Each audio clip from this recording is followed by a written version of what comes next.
역대하 6장 7절부터 11절까지 이제 성전 건축하게 된 솔로몬이 성전을 건축하게 된 배경을 설명하고 있습니다. 먼저 이제 다윗이 이 성전 건축할 마음을 먹었음을 기록합니다. 역대하 6장 7절부터 8절 내 아버지 다윗이 이스라엘의 하나님 여호와님의 이름을 위하여 성전을 건축할 마음이 있었더니 여호와님께서 내 아버지 다윗에게 이르시되 내가 내 이름을 위하여 성전을 건축할 마음이 있으니 이 마음이 내게 있는 것이 좋도다. 아멘. 자, 하나님은 그 다윗이 하나님을 위한 성전을 건축하려고 그 마음 먹은 것을 기뻐하셨다 하는 것을 기록하고 있어요. 그래서 정말 하나님이 그 다윗의 그 마음을 기뻐하셨어요. 그래가지고 다윗에게 많은 복을 주셨습니다. 그래서 이 다윗 왕 때 이스라엘 역사상 가장 강력한 왕국이 되었습니다. 그래서 지금까지도 그렇죠. 지금 요즘 이스라엘이 굉장히 막강한데 다윗 때 뭐 비교할 수 없죠. 그래서 다윗은 아주 가장 강력한 왕국을 만들었습니다. 이제 감히 이스라엘에게 뭐 도전할 생각을 하는 나라가 없었어요. 그다음에 이제 다윗의 아들 솔로몬이 대를 이어서 왕이 되게 하죠. 그리고 계속 후손들이 왕이 됩니다. 그러니까 이 사울 왕 같은 경우는 그 왕위를 못 물려주잖아요. 근데 그리고 끝나죠. 근데 이 다윗은 계속 물려줬습니다. 그리고 이 솔로몬을 통해서 다윗을 대신해서 성전을 건축하게 하셨습니다. 그리고 다윗의 후손으로 예수님을 보내주셨어요. 그리고 이 다윗은 이스라엘 사람들에게 존경받는데 지금까지도 존경을 받죠. 근데 이스라엘 사람뿐만 아니라 전 세계에 있는 기독교인들에게 존경을 받는 위대한 사람이 됐습니다. 그리고 뭐 한 세기가 아니라 지금 3,000년 동안 계속 존경을 받죠. 그러니까 엄청난 복을 받은 거예요. 그래서 이 하나님을 위한 그 성전을 건축하겠다 이런 마음을 먹고 또 하나님이 넌 하지 마라 그랬더니 성전 건축 헌금을 하고 이런 마음. 그래서 그냥 뭐 한번 말을 던져본 말이 아니라는 거죠. 그냥 진짜로 하나님의 성전을 건축할 그런 마음을 먹었던 사람입니다. 그래서 이렇게 복을 받은 거예요. 근데 우리가 이제 주의할 점이 있어요. 이 다윗이 이렇게 성전 건축을 하려고 했고 또 성전 건축 헌금을 해서 이렇게 많은 복을 받았기 때문에 이렇게 다윗처럼 성전 건축을 하면 복을 받는다 이렇게 주장하는 분들이 있죠. 그것은 굉장히 위험한 생각입니다. 잘못된 생각이라는 거예요. 왜냐하면 옛날에 이제 부흥 강사님들이 그랬어요. 이제 보통 성전을 건축해야겠다, 교회를 이제 건축해야겠다 이렇게 마음 먹으면 목사님들이 부흥 강사님을 이제 초대를 하죠. 그러면 부흥회를 한단 말이에요. 부흥회를 하면서 다윗이 이렇게 성전 건축을 해주고 복을 받았다. 그래서 성전 건축 헌금을 해라. 뭐 이렇게 하죠. 또 사례 어떤 분들이 이렇게 성전을 건축했더니 이런 복을 받았다 하면서 이제 작정 헌금을 시키는 거예요. 그래서 작정 헌금은 자기가 원해서 하는 거죠. 근데 그게 아니고 장로는 얼마, 권사는 얼마, 뭐 안수 집사는 얼마, 서리 집사는 얼마 이렇게 정해 준단 말이죠. 할 마음도 없는데 이게 굉장히 잘못된 거라는 거죠. 그리고 그걸 하면 이제 복을 받는다 이런 식으로 하니까 그리고 또 임직 헌금 하죠. 또 건축할 때쯤 되면 임직을 세웁니다. 그러니까 직분을 준단 말이에요. 직분을 주면서 직분 이제 임직 감사 헌금을 하게 하죠. 근데 그것도 정해 준단 말이에요. 얼마씩 하라고. 이건 아주 잘못됐다 하는 거예요. 왜냐면 내가 복을 받기 위해서 이걸 하는 거잖아요. 그러면 이거는 돈 놓고 돈 먹기지 뭐 노름이나 마찬가지잖아요. 아니면 이거 투기지 투기. 내가 어떤 복을 받기 위해서 다이처럼 복을 받기 위해서 내가 작정헌금을 해야지. 응?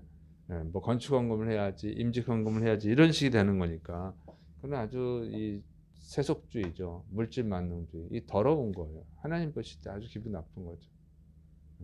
장사하는 거잖아요. 직분 장사. 이거는 안 좋은 겁니다. 다윗이 이 배경을 잘 보면 다윗은 내가 이런 복을 받아야겠다 하고 마음 먹고 성전 건축을 한 게 아니고 하나님이 베풀어 주신 은혜가 감사해서 내가 성전을 건축해야지 이 마음을 먹은 거고, 그걸 하나님이 기쁘게 받으신 거예요. 그리고 그냥 말만 한 것이 아니라 진짜 행동으로 옮겼기 때문에 건축은 못하지만 이 건축 헌금을 한 거죠, 다윗이. 그런 복을 기대하고 한 게 아니고 이미 받은 은혜가 감사해서 그 은혜를 보답하기 위해서, 하나님께 어떻게 큰 은혜를 주셨는데 내가 어떻게 가만히 있을 수 있겠어 하고 한 거예요. 그게 마음이 이쁘다는 거죠, 그게.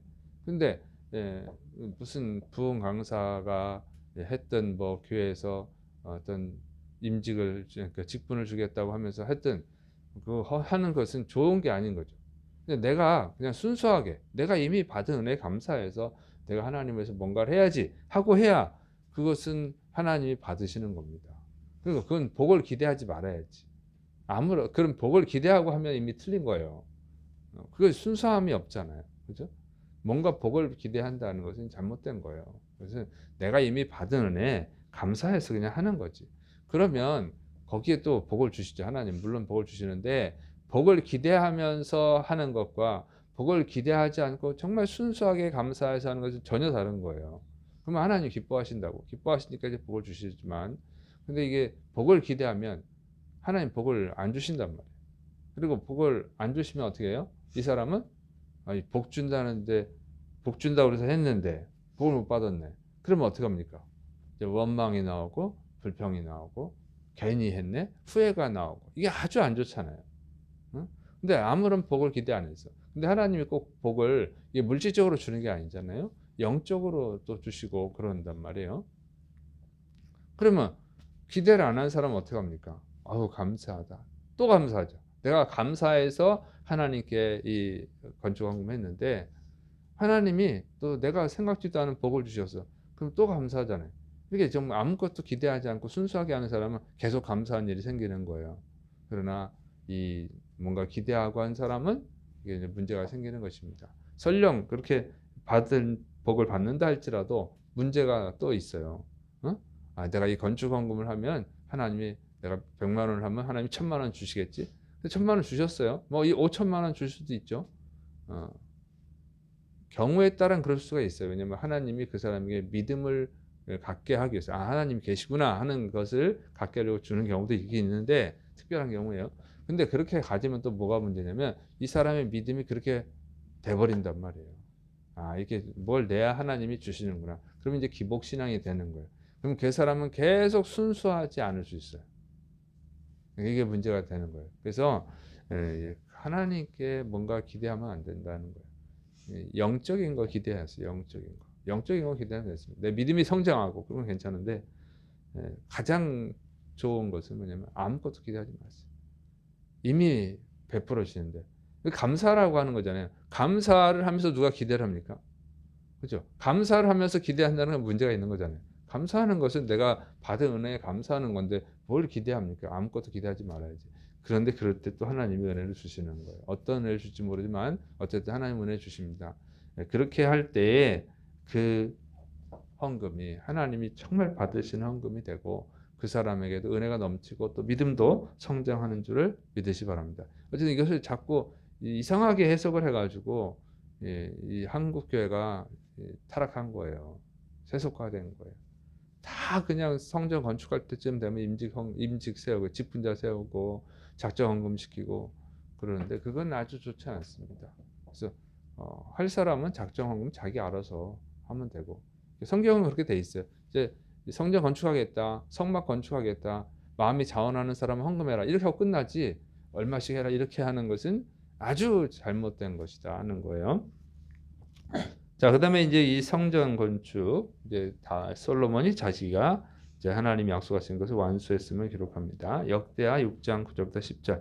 그러나 너는 그 성전을 건축하지 못할 것이요 내 허리에서 나올 내 아들 그가 내 이름을 위하여 성전을 건축하리라 하시더니 이제 여호와님께서 말씀하신 대로 이루셨도다. 내가 여호와님께서 말씀하신 대로 내 아버지 다윗을 대신하여 일어나 이스라엘 왕이 앉고 이스라엘의 하나님 여호와님의 이름을 위하여 성전을 건축하고. 그래서 하나님은 다윗에게 이제 네 아들이 성전을 건축하게 해주시겠다 약속을 하셨는데 그 약속대로 이제 솔로몬이 성전을 건축하게 되었다 이렇게 고백하고 있는 것입니다. 그래서 이것을 보면 참 이때는 솔로몬의 마음이 정말 진실했다, 겸손했다는 것을 알 수 있죠. 내가 건축한 것은 하나님의 약속이 이루어진 것이다. 그러니까 하나님이 약속을 이루어 주신 것이다. 이렇게 말하고 있는 거예요. 그래서 결과적으로 자신을 높이는 것이 아니라 하나님을 높이는 것입니다. 그 다음에 이제 언약궤를 안치한 내용입니다. 역대 6장 11절 내가 또 그곳에 여호와님께서 이스라엘 자손과 더불어 세우신 언약을 넣은 궤를 두었노라 하니라. 그래서 솔로몬은 이제 하나님의 뜻을 따라서 하나님의 약속이 이루어지게 이제 이 언약궤를 성전 그 지성소에 안치했음을 기록을 합니다. 그런데 이 언약궤는 하나님의 임재의 상징이죠. 그것을 이 솔로몬이 지은 성전 그 예루살렘이잖아요. 예루살렘에 안친 거예요. 그래서 이건 뭘 의미하냐면 이스라엘의 왕은 진짜 왕은 하나님이다. 이런 뜻이에요. 그리고 이 언약궤 하나님의 민재의 상징이고 하나님의 말씀이 기록이 되어 있는 이 십계명을 기록해 놓은 두 개의 돌판을 있잖아요. 그래서 하나님은 약속의 하나님이다. 하나님의 약속에 이루어졌다. 이걸 보여주는 것이죠. 그래서 하나님의 약속을 믿고 의지하라 그 얘기입니다. 여러분 정말 중요한 것은 하나님의 말씀은 반드시 이루어진다는 거예요. 그래서 우리가 의지해야 될 것은 뭐냐면 하나님이고 또 하나님의 말씀인 줄을 믿으시기를 축원합니다. 말씀 의지하세요. 하나님은 말씀대로 하십니다. 성경을 우리가 읽고 또 배워야 되는 이유가 거기 있는 거예요. 그래서 이 말씀은 하나님이 어떤 분인지를 보여줘요. 하나님이 어떤 분인지 우리가 어떻게 합니까? 본 적이 없어요. 볼 수도 없고. 말씀으로 보는 거예요. 말씀으로. 하나님은 이런 분이시구나. 이게 말씀으로 아는 거죠. 그래서 이 말씀이 중요하고 하나님은 자신이 하신 말씀은 반드시 지킵니다. 그러니까 하나님의 말씀 그냥 약속이에요. 그래서 우리가 구약, 신약 이렇게 하잖아요. 그래서 이 말씀을 따라서 이 말씀을 붙들고 신앙생활 때 하나님의 살아 역사하시는 것을 체험하고 또 하나님 주시는 은혜 속에서 살아갈 수 있는 줄을 믿으시길 바랍니다. 그래서 이 새벽에 또 이 말씀을 듣는 거 이게 축복이에요. 이게 축복입니다. 말씀을 듣는 것이 축복이고 하나님을 아는 것이 축복이고 그 말씀에 순종하는 것이 축복받는 비결이에요. 그래서 여러분 정말로 날마다 하나님의 말씀과 함께 생활하시기를 축원합니다.